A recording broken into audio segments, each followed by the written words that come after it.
Hello అండి, అందరికీ నమస్కారం అండి. మన నాగా డివోషనల్ అండ్ బ్లాగ్స్కి స్వాగతం అండి. మనం ఈరోజు నవరాత్రులు కదండి, దేవీ నవరాత్రులు కదండి జరుగుతున్నాయి కదండి.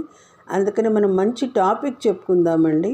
దేవీ నామం పరమ పవిత్రం అనే టాపిక్ చెప్పుకుందాము. టాపిక్లోకి వెళ్దాం. ఇది శరత్కాలం ఆకాశం కడిగిన ముత్యం వలె ప్రకాశించే గ్రహతారకా సందోహంతో కాంతులీని అద్భుత సమయం. ఆశ్వీజ శుద్ధ పాడ్యమి నుంచి పూర్ణిమ వరకు శరత్ వేడుకలు జరిపే పర్వం ఇదే. అందున పాడ్యమి మొదలు నవమి వరకు దేవీ నవరాత్రులు. భారతదేశంలో భాషా ప్రాంతీయ భేదాలు లేకుండా ప్రజలందరూ భక్తి శ్రద్ధలతో జరుపుకునే పుణ్యపర్వం ఇది. ఈ శరత్కాలంలో రాత్రిపూట ఆకాశాన్ని జాగ్రత్తగా చూసినట్లయితే సింహరాశిపై కన్యారాశి స్పష్టంగా కనిపించి సింహవాహనంపై ఆదిపరాశక్తి నిలిచి ఉన్నట్లు తన్మయ దృశ్యం కనిపిస్తుంది. చూడండి, అమ్మవారు రథంలో ఉన్నట్టుగా కనిపిస్తుందటండి. సింహం మీద ఉన్నట్టుగా సింహవాహనమై అమ్మవారు కనిపిస్తుందట. ఈ ఖగోళ విన్యాసాన్ని సామాజిక పర్వంగా దేవీ సంబంధ ఉపాఖ్యానంగా సామాన్య ప్రజలకు అర్థమయ్యేటట్లు అలనాటి ఆర్య ఋషులు గ్రంథస్థం చేసిన ఒక విశిష్ట విలక్షణ సాంప్రదాయం ఇది. ఇదే భారతీయ సంస్కృతిగా ప్రపంచ సంస్కృతుల మధ్య మణిమకుటమై ప్రపంచ మేధావుల గౌరవాన్ని పొందింది అని చెప్తున్నారండి. చైత్ర ఆశ్వీజ మాసాల్లో చేసే నవరాత్రి ఉత్సవాలే ఎంతో పవిత్రమైనవి. ఆశ్వీజ శుద్ధ పాడ్యమి నుంచి దశమితో పరిసమాప్తమయ్యే నవరాత్రుల్లో కలశ పూజ, కుమారి పూజ, సహస్రనామావళి, శ్రీచక్రారాధన, సప్తశతి పారాయణ ఎంతో ముఖ్యమైనవి.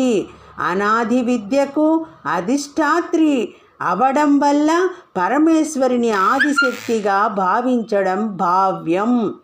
దుష్టభావాలు గల మనస్సులను తన ఉగ్ర సౌమ్య సుందర రూపాలతో మార్చివేసి మానవత్వ వెలుగునిచ్చే శ్రీ చక్రదేవతామూర్తి జగదంబ.